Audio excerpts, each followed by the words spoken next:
अनंतनाग का एक छोटा सा गांव कभी कूड़े के ढेर में डूबा हुआ था। गलियां गंदगी से भरी थीं, नालियां ब्लॉक थीं, प्लास्टिक के थैले हवा में उड़ रहे थे। बच्चों के खेलने की जगह कचरे से भरी पड़ी थी। गांव की खूबसूरती गायब हो गई थी। लोगों को बीमारियां हो रही थीं। उनके सपने भी उस कचरे में कहीं खो गए थे। हर तरफ निराशा ही निराशा थी, लेकिन इस निराशा में एक उम्मीद की किरण भी थी। गांव के सरपंच हमेशा से इस स्थिति को बदलना चाहते थे। एक दिन उनकी पत्नी ने एक नया आइडिया दिया। हर महीने जो कोई भी सबसे ज्यादा कचरा इकट्ठा करेगा, उसे एक सोने का सिक्का इनाम में मिलेगा। यह आइडिया एक चैलेंज से ज्यादा एक मोटिवेशन बन गया। सरपंच ने तुरंत इस आइडिया को अनाउंस कर दिया। गांव वालों को पहले तो यकीन नहीं हुआ, लेकिन जब उन्होंने सरपंच की दृढ़ इच्छा शक्ति देखी तो उनमें भी जोश आ गया। सबके मन में एक नई उम्मीद जागी। उन्होंने ठान लिया कि वे अपने गांव को फिर से सुंदर बनाएंगे। अगले ही दिन से गांव की तस्वीर बदलने लगी।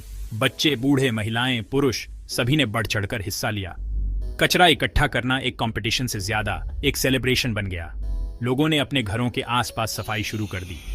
बच्चों ने अपने खेल के मैदान साफ किए। युवाओं ने नालियों की सफाई की। गांव की महिलाओं ने मिलकर पूरे गांव से कचरा इकट्ठा किया। धीरे धीरे कचरे के ढेर गायब होने लगे। गांव की खूबसूरती फिर से दिखने लगी। अनंतनाग के इस छोटे से गांव की कहानी जंगल में आग की तरह फैल गई। आसपास के गांवों के लोग भी इस आइडिया से इंस्पायर हुए। उन्होंने भी अपने अपने गांवों में इसी तरह के कैंपेन्स शुरू कर दिए। देखते ही देखते पूरा इलाका साफ सफाई की ओर बढ़ने लगा।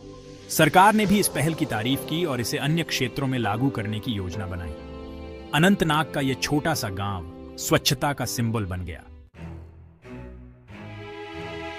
आज अनंतनाग का यह गांव स्वच्छता का एक उदाहरण है। यहां के लोग न केवल अपने घरों और गलियों को साफ रखते हैं, बल्कि दूसरों को भी इसके लिए प्रेरित करते हैं। इस पहल ने दिखा दिया कि छोटी सी कोशिश से भी बड़ा बदलाव लाया जा सकता है।